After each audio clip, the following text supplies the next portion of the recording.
요즘 한국 주식시장 정말 뜨겁죠. 이례적인 최고가를 막 경신했는데요. 근데 시장을 이끈 건 우리가 흔히 알던 그런 기술주가 아니었습니다. 자, 오늘 이 예상 밖의 랠리를 만든 두 가지 핵심 동력 한번 제대로 파헤쳐 보겠습니다. 네, 코스피가 되드려 그 심리적 저항성이라고 불리던 사천을 뚫었습니다. 정말 역사적인 순간이 아닐 수 없는데요. 근데 진짜 재밌는 이야기는요, 이 숫자 자체가 아니라 이 숫자를 만들어낸 정말 예상치도 못했던 주역들에게 있습니다. 보통 이런 랠리하면 우리가 뭘 떠올리죠? 당연히 대형 기술주잖아요. 근데 아니었어요. 오히려 좀 잠잠했던 전통산업, 인프라 관련주들이 주인공이었단 말이죠. 대체 무슨 일이 벌어지고 있는 걸까요? 지금부터 그 돈의 흐름을 한번 같이 따라가 보시죠. 자, 그 첫 번째 동력, 바로 트럼프 효과입니다. 정말 놀랍지 않나요? 한 정치인의 방한 가능성 하나가 이제는 좀 한물 같나 싶었던 전통산업, 바로 이 조선업을 시장의 중심으로 확 끌어올렸습니다. 모든 것의 시작은 트럼프 전 대통령이 한국에 올 수도 있다. 이 가능성에서부터였어요. 시장은 이걸 단순한 방문으로 보지 않았던 거죠. 아, 이거 한미 간에 군함을 같이 만드는 거 아니냐. 뭐 이런 대규모 조선업 협력, 이른바 메스가 프로젝트의 신호탄으로 딱 해석을 한 겁니다. 여기에 수십조 원짜리 잠수함 수주 기대감까지 더해지니까 뭐 투자 심리가 폭발할 수밖에 없었던 거죠. 자, 그래서 그 결과가 어땠는지 한번 보실까요? 보세요. 방산이랑 잠수함 기대감을 한몸에 받은 HJ중공업은 15%가 올랐고요. 트럼프가 여기 방문할 것 같다 이렇게 유력지로 꼽힌 삼성중공업도 무려 12%나 급등했습니다. 이처럼 하나의 정치적인 기대감이 회사별로 각기 다른 스토리를 만들어내면서 주가를 끌어올린 겁니다. 와, 근데 그중에서도 진짜 독보적인 건 HD현대였습니다. 무려 17%가 넘게 급등하면서 다른 조선주들 평균을 그냥 압도해버렸어요. 이거야말로 정치적 기대감이라는 이 단 하나의 촉매제가 시장을 얼마나 뒤흔들 수 있는지 보여주는 완벽한 사례라고 할 수 있겠죠? 자, 그런데 시장을 움직인 게 이 정치적인 헤드라인 뿐이었을까요? 아니었습니다. 그 뒤에는요, 훨씬 더 거대하고 근본적인 기술의 흐름, 바로 미래의 동력이라고 할 수 있는 게 숨어 있었죠. 그 동력, 바로 전기입니다, 전기. 우리가 맨날 AI, 데이터 센터 혁명 이야기 하잖아요. 근데 그 화려한 이면에는 우리가 살짝 간과했던 어마어마한 비용, 바로 천문학적인 전력 소모라는 문제가 숨어 있었던 겁니다.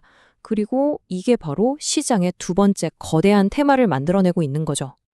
국제에너지기구 IEA의 전망을 보면요. 이게 얼마나 심각한지 바로 알 수 있어요. 정말 충격적입니다. 아니, 불과 2년 뒤에요? 2026년까지 데이터 센터가 쓰는 전기가 지금보다 2.3배, 그러니까 2배 이상 폭증할 거라는 거예요. 이게 무슨 말이겠어요? 사실상 AI 시대를 제대로 맞이하려면 전 세계 전력망을 그냥 싹 다 새로 깔아야 한다. 이런 의미인 거죠. 자, 그럼 이 어마어마한 전력 수요에 수혜를 입는 기업들은 어딜까요? 바로 이 기업들입니다. 보시면 전력망 설비를 직접 만드는 광명전기 같은 회사가 있고요. 또 생산된 전기를 저장해야 하잖아요. 그 에너지 저장 시스템 ESS의 핵심 부품을 만드는 삼영 같은 회사도 있습니다. 말 그대로 전력 인프라에 시작부터 끝까지 관련된 모든 기업이 주목받기 시작한 거예요. 특히 광명전기 상승세 좀 보세요. 진짜 놀랍지 않나요? 하루 만에 24.3%가 급등하면서 상한가를 딱 찍어버렸습니다. 이 숫자 하나만 봐도 지금 시장이 전력 부족이라는 이 테마에 얼마나 뜨겁게 또 즉각적으로 반응하고 있는지 명확하게 알 수 있는 거죠. 자, 그럼 한번 생각해 볼까요? 트럼프와 조선업, 그리고 AI와 전력. 이게 딱 들어보면 전혀 상관없어 보이잖아요? 이 두 이야기가 과연 어떻게 연결이 될까요? 바로 여기에 지금 시장의 가장 중요한 흐름, 이른바 거대한 순환의 단서가 숨어 있습니다. 핵심은 바로 이겁니다. 한 시장 분석을 인용하자면 지금 시장에서는 아주 명확한 순환매, 그러니까 돈의 대이동이 일어나고 있다는 겁니다. 투자자들의 관심이 그동안 시장을 이끌었던 대형 기술주에서 빠져나와서 방금 우리가 본 것처럼 정치, 그리고 기술이라는 새로운 날개를 단 조선이나 전력 같은 산업재, 소재 분야로 빠르게 이동하고 있다는 아주 명확한 신호라는 거죠. 자, 그럼 이렇게 시장의 판이 빠르게 바뀌고 있는데 우리 투자자들은 어떻게 움직여야 할까요? 애널리스트들은 어떤 전략을 제시하는지 그 구체적인 공략법을 한번 살펴보겠습니다.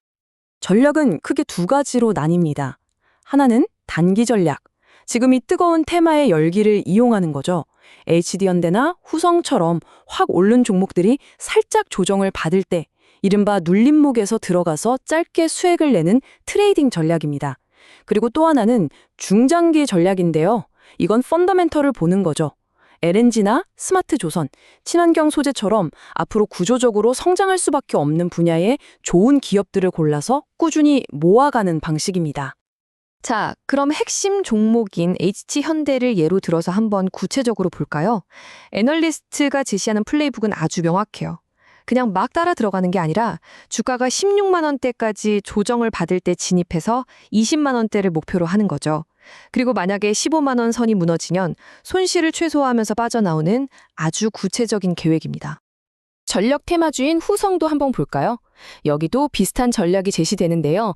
다만 아주 중요한 점이 있습니다. 이 종목은 기업의 실제 가치보다는 시장의 기대감, 즉 테마로 움직이는 성격이 강하다는 거예요. 그래서 변동성이 엄청 크겠죠.